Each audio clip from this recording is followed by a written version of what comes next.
can stay there. Hi. Hello. Hello. Look, different format today. Different time. What? I'm not sure I can cope with being the other side. I'm going to trigger him by patting him. Yeah, so we've had to go live at a different time. We're going to test out the time and see what works for all. But this is basically because the pesky kids have got enrichment clubs starting again. So enrichment, darling. Enrichment, I know. Those poor underprivileged children have got stuff going on tonight. So we have to be taxi parents, don't we? You're actually leaning away from me because you're feeling slightly triggered. Yeah. So we're going to do something live today. We're going to do, rather than just talking, you can talk. You haven't said anything.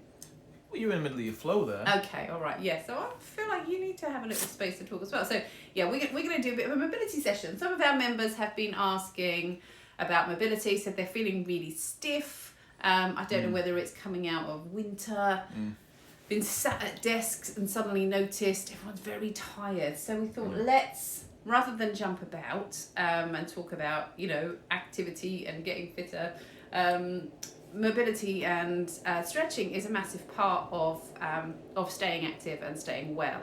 Yeah.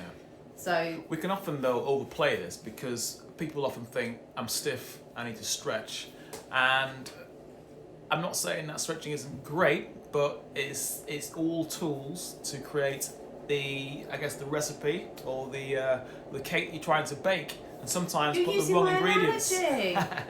Sometimes we're trying to bake the cake with the wrong ingredients, so people think I've got to stretch. Good example is mobility versus stiffness. So for example, if your hips aren't very mobile and my washing machine's about to go a bit mad. If your hips aren't very mobile, it may give you the false impression that your hamstrings are stiff. Yes.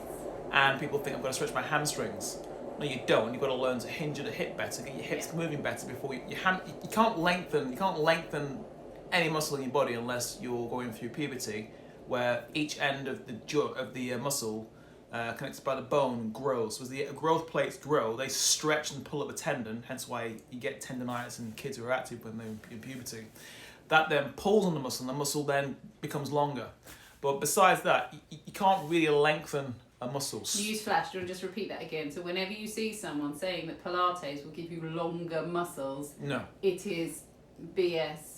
It is not possible. You can't. I think there was a test, wasn't there, where they actually put a muscle under tension, and I think it took like a day to maybe stretch 0.1 of a centimetre. I don't know the exact stats, but it's just, and here's why we're sort of off, but this is why we always think about teaching a joint to move better rather than trying to stretch a muscle. So that's why we usually call it mobility rather than stretching.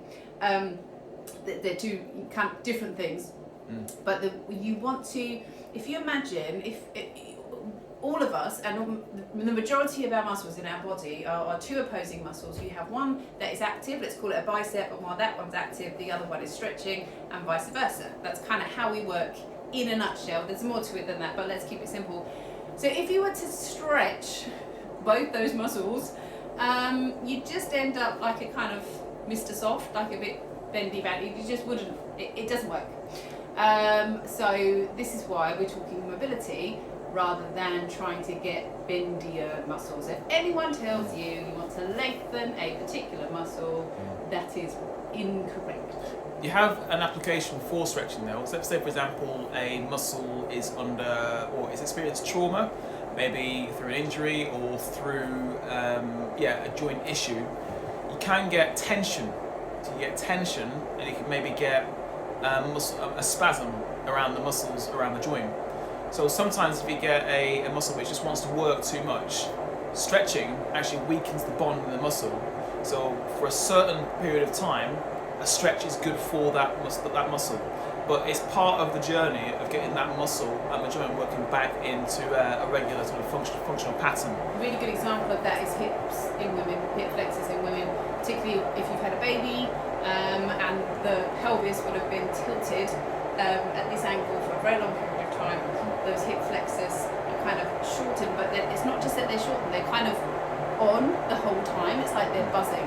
One of the ways I do this with my ladies is if you lie down and try and lie flat on the floor, and sorry about the washing machine, and can you feel that it's literally kind of, it's like electric impulses, and that's pretty much actually what makes muscles fire, is electric impulses, and it doesn't switch off. So we need to find ways to balance out the joint. So it's not just about stretching that muscle, it's thinking, okay, so what else is going on? What is compensating? What are these compensating for? Is it my posture? Is it my some other muscles that just aren't working very effectively? So it's always about thinking, how can I get that joint to move better rather than, oh, I just need to stretch more. And sometimes a lot of the way a muscle, so it's last spin. a lot of the way muscles act is based on our nervous system and also our brain as well. And if the joint is in an unsafe position, what can happen is your brain will inhibit that muscle of the joint from injuring itself. So you may have stiffness based on your body trying to protect itself from being injured.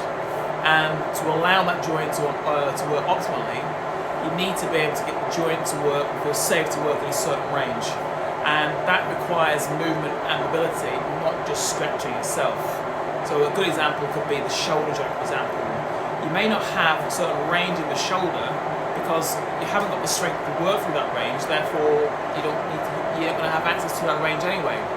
But once you increase the range, your flexibility, or just call it flexibility or stiffness, decreases, flexibility increases, because you can move in a safe range now because you have the range in there. But you might find someone who's very stiff in the shoulders just hasn't got the strength to move through those areas. So it's knowing what the right ingredient is for that cake you're trying to bake. Is it mobility? Is it range? Is it strength? Is it weakness? Is there an existing injury there where we've got to try and weaken the bond? It could well be stretching, but it's always important to know what you're doing, because just stretching for the sake of it does nothing. Newsflash, it doesn't do anything at all. In fact, stretching before you do a session or a workout, that's outdated. Stretching post-workout, we don't do that anyway. There's no benefit about injury prevention. In fact, stretching for injury prevention, the evidence is very weak. In fact, there isn't evidence that says that it helps injury prevention at all. Doesn't mean that stretching is bad, it just means that we're doing it in the wrong areas. So, I think without further ado, we should do some mobility exercises. We talked about shoulders and hamstrings. Maybe we should do a hamstring first, talk about the hinge, talk about what people would do and what's better to do instead to get the joint working better, and also the shoulder joint as well. Yeah, I think shoulders and necks is key at the moment as well. Keeping my voice lifted because that is literally about to finish. A lot of people have been sat at desks like this, chins forward, tight through the back of the neck, that restricted movement around the shoulders, so we'll be thinking about that as well. Yes. Okay, right, let's get the mats out. Am I your guinea pig? Yes.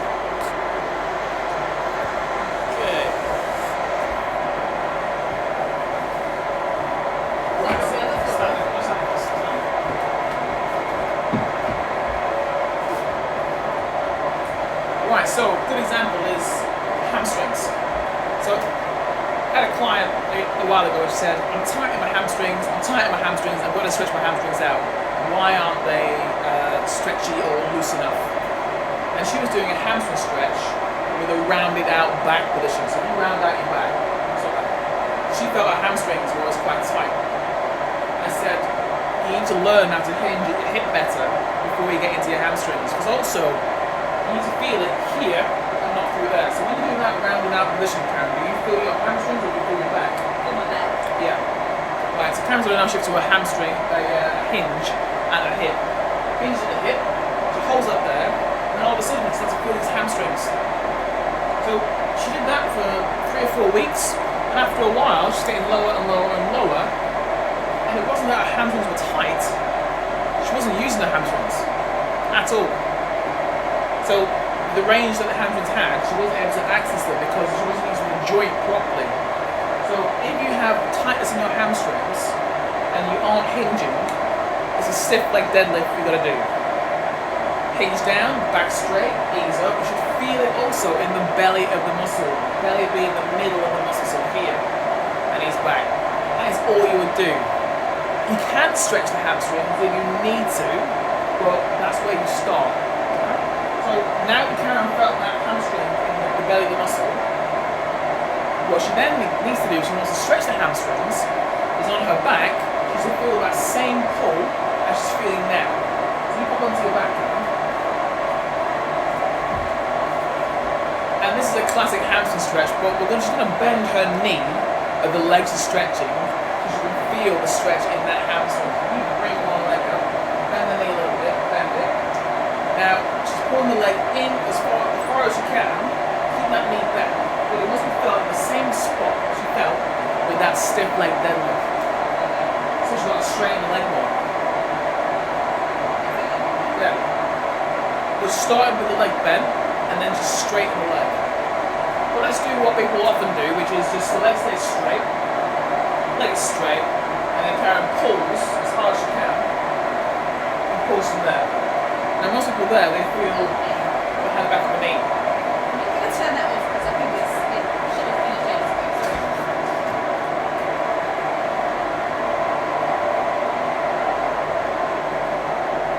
They said a minute, about 10 minutes ago.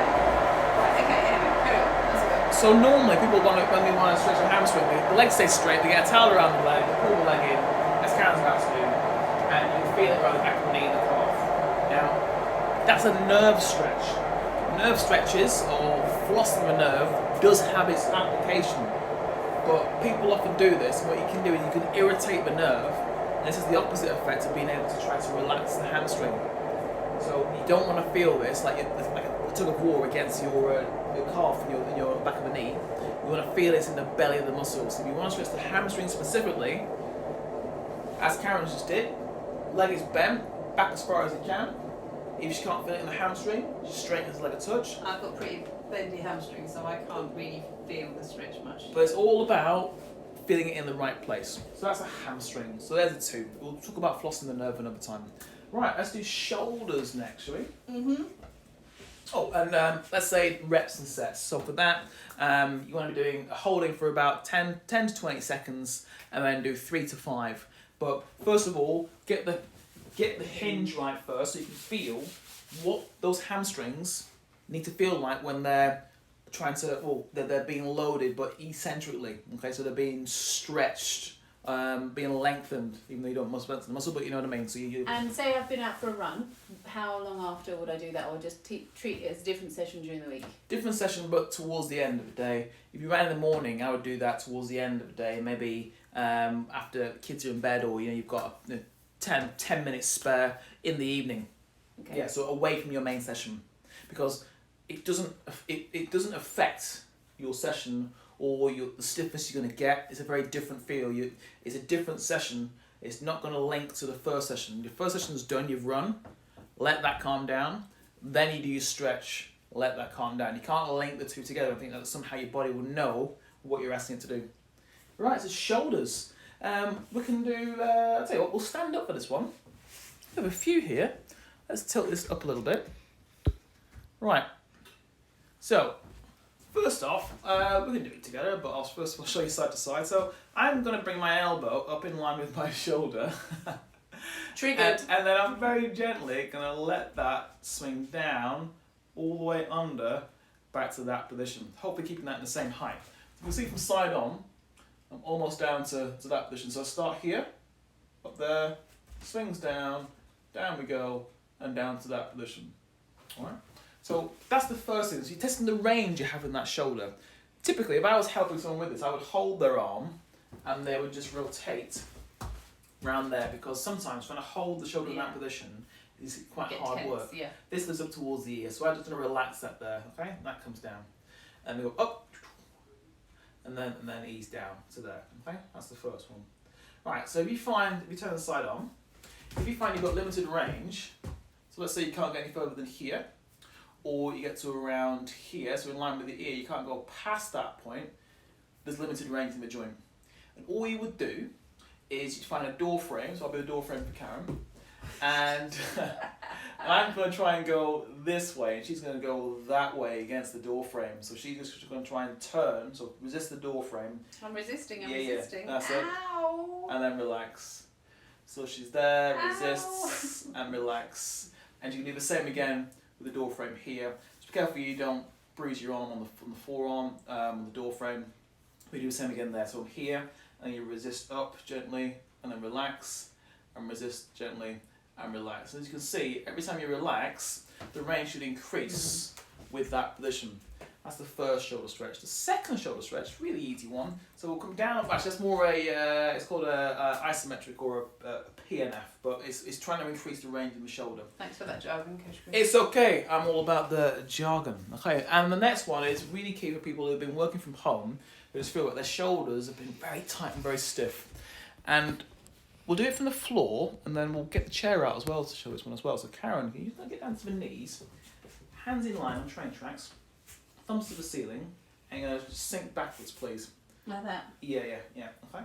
Right, so Karen is sinking backwards, and now she's trying to feel, this is key about what we're trying to feel with a stretch, is the lats. So it could be the latissimus dorsi muscles here, either side of your back, around the armpit, that connect the back to the arm.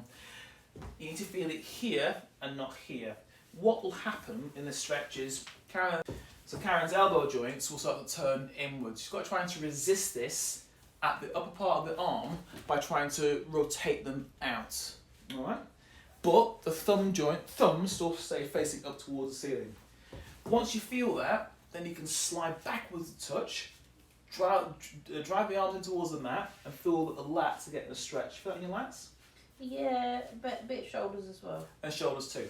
So if you find the shoulders are getting it, after a while you start to relax, and then also focus on the muscle you want to stretch, which is here and here. Yeah. Okay.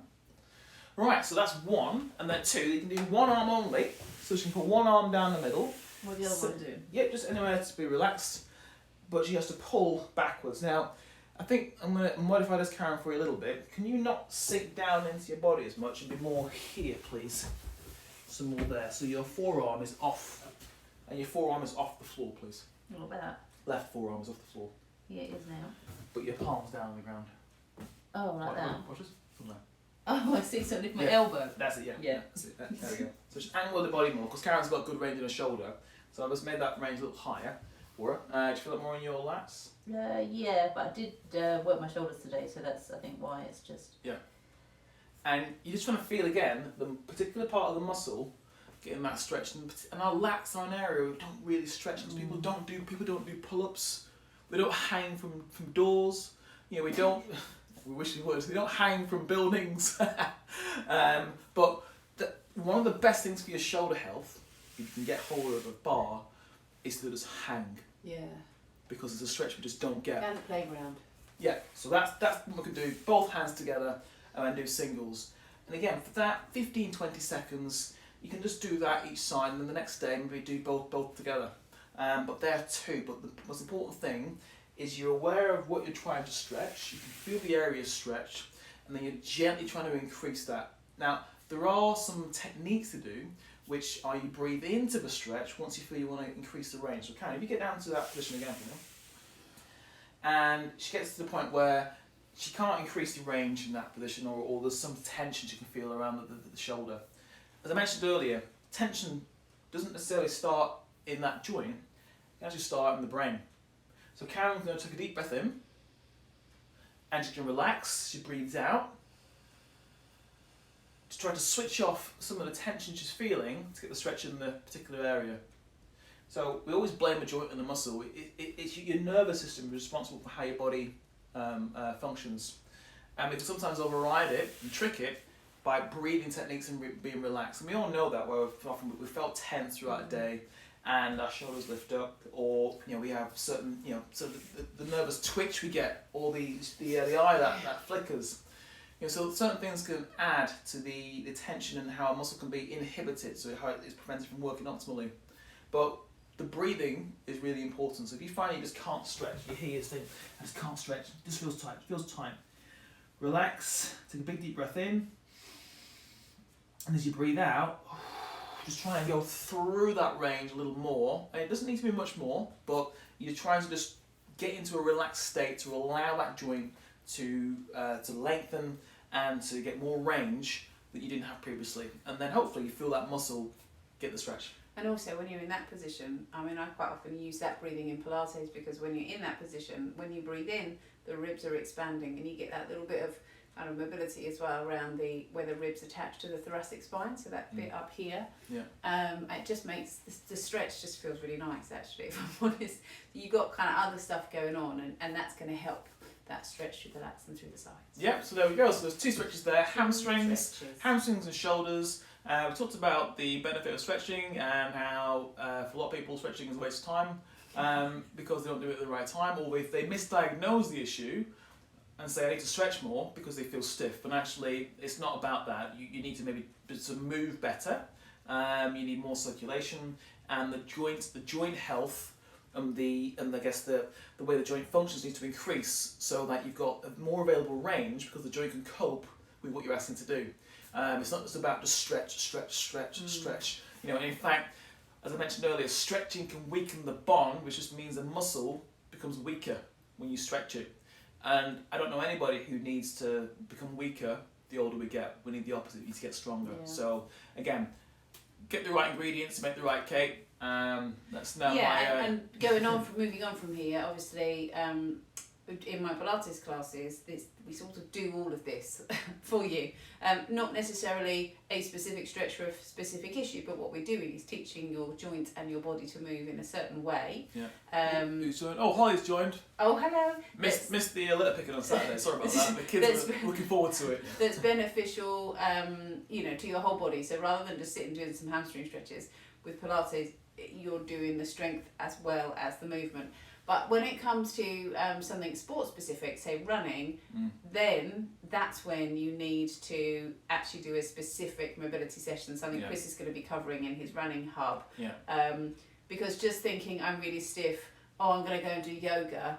As brilliant as yoga is, that's yoga specific movement patterns and stretching. It's not for runners, so you're going to be doing different things. So just I know it can feel confusing. You can think, well, yoga is stretchy and bendy, so I'm going to go and do that. Yoga is fantastic, but it's not a specific program to help with your mobility issues if you're trying to do a certain sport. And that's what we're saying. It's just that there are different ways of looking at it. And, it can be as simple as, we do power hours, saying, okay, I've got these issues going on. Can you show me the mobility exercise that I need to do? 45 minutes later, it's done. You've got programs too. Just get it right rather than guessing. Yeah, and there are different ways to get fit and healthy. There really are. It's just knowing whether the route you've picked is helping you, or whether you're tied into it, emotionally tied into something because your friend told you to do it, or because you think this is what I need. If it works, absolutely fantastic, go for it. But if it's not working, then maybe look at what it is you're trying to achieve, and then fit the modality, the activity you're trying to do around the actual goal itself.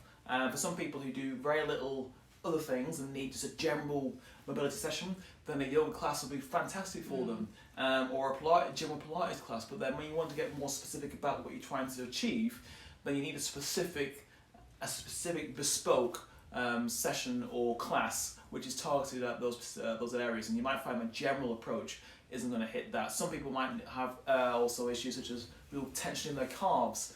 Now, it might not be the calves are tight, it might be that the hamstrings are weak, or vice versa. So it's important to know what you're trying to switch off and switch on with muscles, rather than just misdiagnose and thinking, I'm just going to stretch and see what happens. It's like the financial equivalent of, say you're sort of trying to save money for, your older years, and thinking, oh, do you know what, I'm going to just pop some money in an ISA, in a savings account. That's good, but actually what you need to do is speak to a financial advisor and get a really decent pension pot and work out what's going to work best for you, because you're going to work out what your goals are for your money. Is the equivalent. We're sort of like a fitness advisor that can actually give you the truth and the facts about what you need to do to help with your goals. Cool. Well, that's all for today. Mobility and stretching is done, and we'll see you same time. But as ever, if you've got any questions about specific, just pop us a message. Okay? Yeah, next time. All right. So I'll see you later. We'll see you soon. Yeah, we'll see you soon. All the Let best. us know if this time works for you, because we're going to have a little play around and see what works best. Yeah. Okay? Okay. Take care. Bye. Bye bye. The cross at the top.